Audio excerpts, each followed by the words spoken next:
move on to more interesting stuff. We have this video. I think this is a Ludwig video. This is crazy. I don't know. Let's watch this Ludwig video as we take a little bit of a break. Okay, what is this? Let me pull this up. All right, let me change the scene. And what is this video? This video, this is crazy. Streamer xQc just signed a 2-year, $100 million contract with Kick.com. This is the biggest streaming contract, bar none. The second biggest, Ninja, $50 million. He doubled it. xQc is officially getting paid more than LeBron James. LeBron!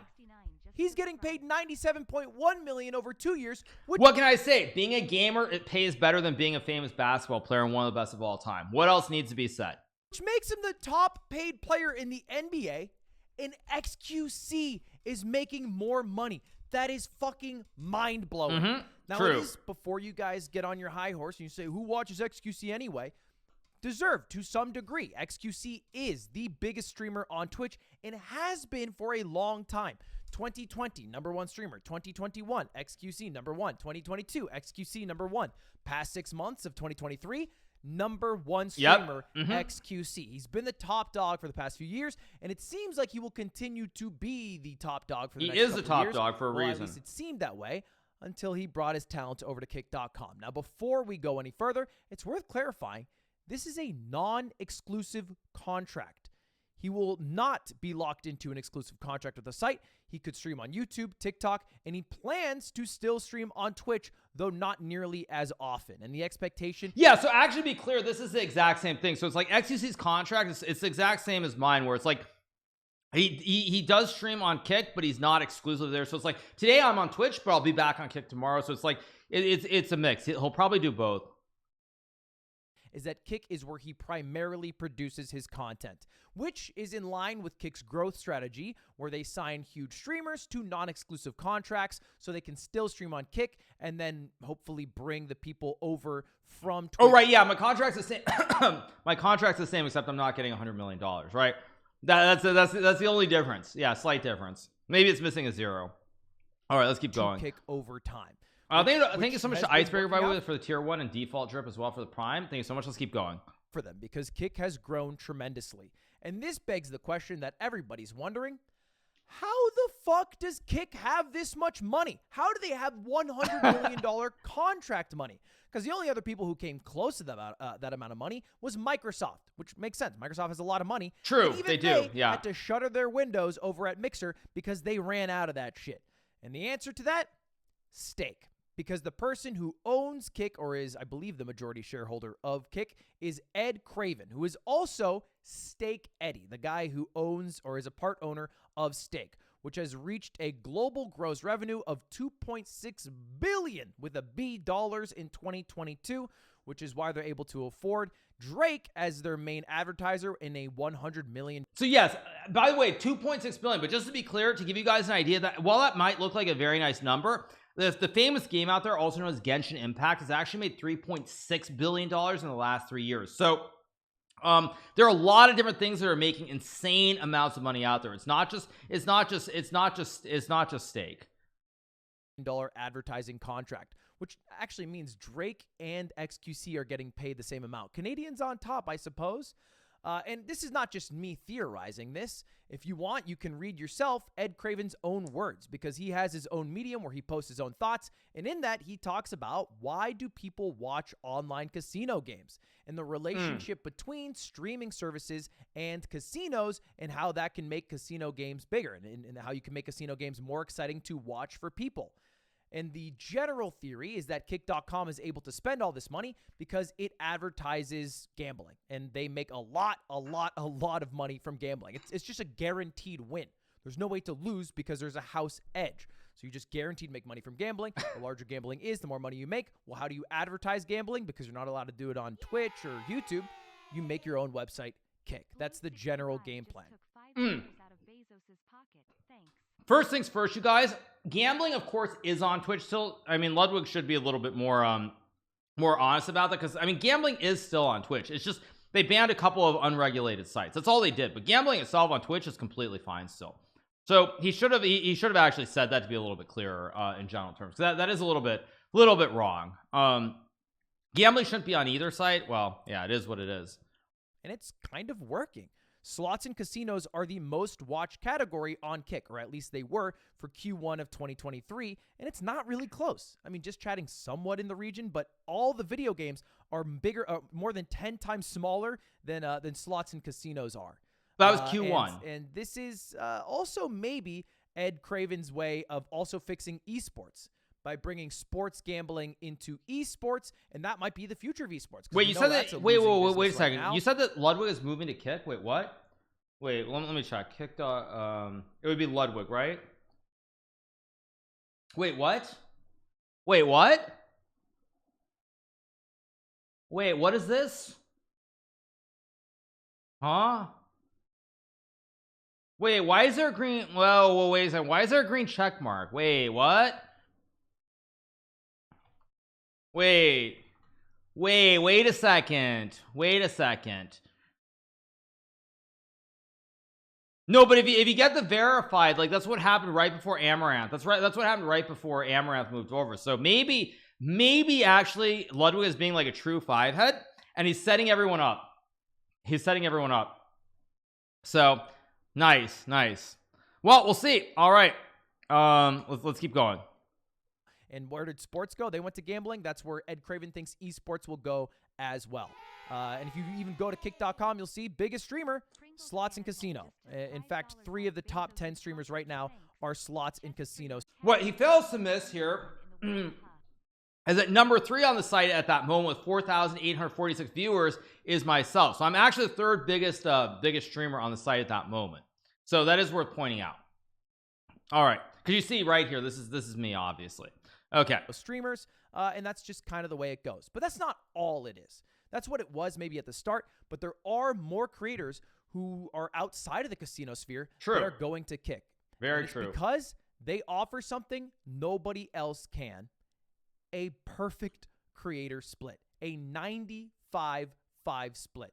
We all have been trashing Twitch over the past few months for cutting back from 70-30 to 50-50 and taking away creators' monies. Well, Kick is doing the exact opposite of that. Because, again, they seem to have this unlimited bank account they can draw from, which we all assume is coming from gambling. And so they can pay xQc $100 million to advertise to people what Kick is, and then get the smaller creators who now know about Kick, and they're like, well, if xQc will do it, maybe I can try it too.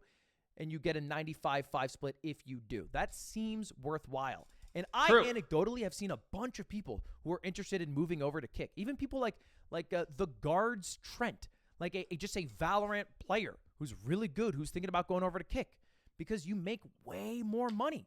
Think about it. You have 100 subs, you're going to be making at least like $450 if you're on Kick, as opposed to Twitch where you're only making $250. True. That's a pretty good deal, especially if you're a smaller creator. And that's not where they're stopping, because Ed also talked on Medium about how he wants to do an hourly wage paid to creators, regardless of if they have 1 or 100,000 viewers, which has never been done before. It's never even been heard about before. Paying hourly to stream, no longer being reliant on the ads or the viewers to pay for subscribers or memberships, but just getting directly paid for your hourly work is a game changer and would pull over hundreds, if not thousands of streamers to kick.com. And so far, this strategy Kick's been doing seems to be working. All right, they have 5 million registered users already in just a few months, which is very impressive. They're a huge landing page. They got just 73 million people who went to their website. Okay, I'm going to stream. Yeah, of course. You know, it's easy to hype up Kick. Let's not mistake. Twitch, still much bigger. All right, 1.1 billion. And the big thing that Kick is missing out on is a lot of creators outside of the U.S., a lot of non-English speaking creators. But see, Twitch crushes that right now. But see, that's where they're actually trying to compete, because they just got like the biggest Arabic streamer the other day. I think there's also like a Spanish streamer or a Spanish speaking streamer from South America they got as well, which is their attempt to, I think, try and change that too. They're huge in Germany, they're huge in Russia, they're huge in South Korea, and those markets are going to make Twitch on top for live streaming for a very long time. And it's possible that somebody like Kick can come in, or maybe YouTube if they get their act together and beat Twitch, but at least for the next 5 years, I don't think that will happen. It'll take a little bit longer than that. It seems, however, that all these things that Kick has been doing is making Twitch a bit nervous. Now, the running theory, because there was an announcement from Twitch a couple days ago, is that they announced their Partner Plus program, which is reversing their decision where they slashed everybody from 70. Okay, but first of all, let's be very clear about a couple of things. Because now, I mean, I know this is venturing away from chess, but nonetheless, I think this is pretty relevant to talk about. You guys who are saying that you're saying like whether it's going to be Mixer, I don't think it's going to be Mixer for quite a few reasons. I mean, I think there's so many people moving over that, or at least testing out Kick, that I think it's going to be here for quite a while. I don't think it's something that's going to be like stopping anytime soon, first and foremost. Secondly, yeah, like Twitch though, what people don't understand, I saw some of the other big streamers who seemingly don't, there was definitely some streamers who were talking about Twitch and Amazon as though they're the exact same thing. And I mean, I don't want to speak poorly about like other big streamers, but like to be clear, like Amazon does not care about Twitch. Twitch has certain metrics that they have to hit. Like it's not like the CEO of Twitch can go to I guess it's not Bezos, it's like Andy Jassy, and I'll be like, oh yeah, we had a bad quarter. Like at the end of the day, Amazon answers to all their shareholders, and the stock price is king. So when you have your earnings reports every quarter, if the numbers are looking bad, like that is going to be a problem. Like Amazon does not care about Twitch at the end of the day. They do care on some level, but like if Kick is actually paying them more to use it's AWS and IVS, right? IVS and AWS, like Amazon is going to be like, okay, whatever, we'll just keep collecting that cash for the licensing services. So I think a lot of people, I think this is why Twitch is actually in bad shape, because I don't think Twitch can go out there and be like, oh yeah, we're going to suddenly change our splits, we're going to do this or we're going to do that, because they're really locked in by Amazon. IVS, it's IVS, right? It's AWS and IVS. I think it's IVS, right? Or am I wrong? I'll just check quickly. Yeah, it's IVS. It's IVS. Amazon Interactive Video Service. So, yeah. So I like, that's the thing, is like I think a lot of people, like Twitch doesn't really have anything they can do, because Amazon is going to tell them, well, you got to make a profit, you got to do things, like we don't care, make a profit. So I think that's why Twitch is actually in a lot of trouble here, like a lot of trouble. IBS, irritable bowel syndrome. I mean, maybe Twitch is dealing with that these days, who knows. So let's keep going. Back to 70-30 again. Yeah, they literally just went through a PR nightmare, only to be like, just kidding, we brought it back. And now if you are a streamer and you have 350 occurring paid subscriptions, basically tier 1 subscribers, not Prime, not gifted, 350 people who decided to give you $5 a month, they will give you a 7. Yeah, so you're saying, maybe I'm wrong, but I think Twitch should be given preferential treatment to their product over the new rival, maybe not. I mean, I think to some degree, yes, but I don't. But like, I think if Twitch, and I think this is true, I'm not 100% sure, but I think Twitch pays less to use Amazon services, right? They get some kind of discount since they're a subsidiary. Whereas like Kick, I think, is paying full price. So like Kick, they're making more money off of Kick using their services than Twitch is, if I'm not mistaken. So I don't really know. I mean, not to speak poorly about Twitch, but like at the end of the day, does Amazon really care about $1 billion? Do they? I mean, Amazon has a market cap of what, like what is Amazon's stock? I mean, Amazon's market cap is what? Like the market cap is 1.3, basically 1.29, soon to be $1.3 trillion. They have a $1.3 trillion market cap, and I'm really just not convinced they're going to care about $1 billion if they see Kick paying full price and generating a lot of revenue for them. So I mean, and also they could probably just turn the screws and just make Kick pay more. They could also do that too. So I don't know. I'm a little bit skeptical about all of this. 70-30 split if you're able to hold that for 3 consecutive months, which, by the way, is exactly how their secret contract worked before. This has been leaked, so I don't feel like I'm going to get in trouble, but they had this deal for a long time. When I first got 70-30, it was because I reached out through the partner portal, because I heard through the grapevine that if you have 350 reoccurring paid subscriptions and you do it for 3 months, they'll give you 70-30. So they basically brought back the same exact thing that they had before, only difference being you are only paid up to $100,000 of extra money, which seems to be the cutoff of, I assume, profitability for Twitch. And then after that, there's probably diminishing returns for streamers with 20, 30,000 subscribers. And so they don't want to pay them the millions that they might get for a 70-30 split. They want to pay them up to 100K. And so that helps all the streamers who are in between like 500 and I think, 3,000 subs, something like that. And then after that, you're not really going to get the bag that you might have had before. But for the most part, it is a positive step Twitch made, and I think they did it because of some of the decisions that Kick has made. I think Kick is actually making a bit of a splash in this industry. And in fact, I think Kick has a really good future. To me, it seems that there's one thing that is currently holding Kick back, which is their branding, their image. All right, for a lot of people, they won't even consider streaming on Kick. Not just because of the association with gambling, and some people are calling it blood money, which is true to a point, but let's be honest, getting money from Amazon, is it that much better? Are we really trying to start a shit fight in or anybody land on who is more ethical? It's kind of a losing battle on all sides. But also just because the image of who Kick allows on their website, and also who are the big faces of Kick, which to this point has been Aiden Ross, and that guy's been getting a bit unhinged. Literally last week, 2 weeks ago, he was telling Hassan to kill himself, which is crazy when he is the guy on Kick. He is the face of the website, and he's telling someone to kill themselves. Not just Hassan. Well, the face of the website is which is like, the face of the website is actually xQc now. That dude is just like a Twitter journalist who posts stories and shit. It's crazy to say Jake Lucky deserves to be stoned to death on God. That's a crazy sentence, especially when you are the multi-million dollar face and largest streamer on a website. It doesn't really. But now bode X is well going to for overtake him. who are Yeah, hoping to go to that website.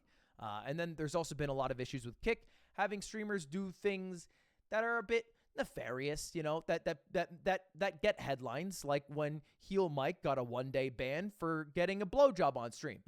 Those are the type of things that I think maybe stray people away from considering. Well, but again, I know Ludwig is trying to pick out an example, but let's not pretend that same thing doesn't happen on Twitch. And obviously certain people get like hours. It's like half a day ban for worse. Having sex in front of a child while live streaming, which, again, these are the things that I think we've seen some holding Kick back. Yeah, let's not go there. Are surmountable still. It's new enough, right? Kick is new. I think people give a little bit of leeway to newer websites to form an identity and get their moderation in control and try to fix their website. They could go down a path where they end up becoming like Rumble, where there's people who won't even touch Rumble because of the political affiliation with right-wingers. They wouldn't even dream of going on the website because even if you play Stardew Valley 24/7, just being on the website instantly connects you with a bunch of right-wingers, which probably brings an audience you might not want if all you like doing is playing Stardew Valley for people. So Kick has to do a good job avoiding that and keep having an infinite bag of money. And in the next 3 years, we got ourselves a very interesting streaming landscape with Twitch and Kick and YouTube again if they get their act together. Come on, YouTube. We're still in this, right? We are still in this. Being on YouTube right now it kind of feels like we're a third party in an American election, right? So you got YouTube has zero chance, by the way. Like, I feel bad for Ludwig because Ludwig literally has done all that he can, and YouTube doesn't care at all about live streaming. It's very clear they don't care. Democrats, Republicans, I feel like I'm like the Green Party? The Green Party right now.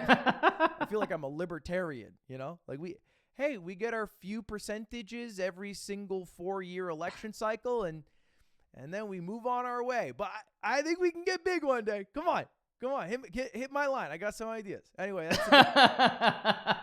that's great. By the way, that's great. No, Ludwig gets great views, but it's still like in terms of live stream, it's just not going anywhere. So it is what it is. I mean, that's just how it goes. But anyway, let's get back to chess.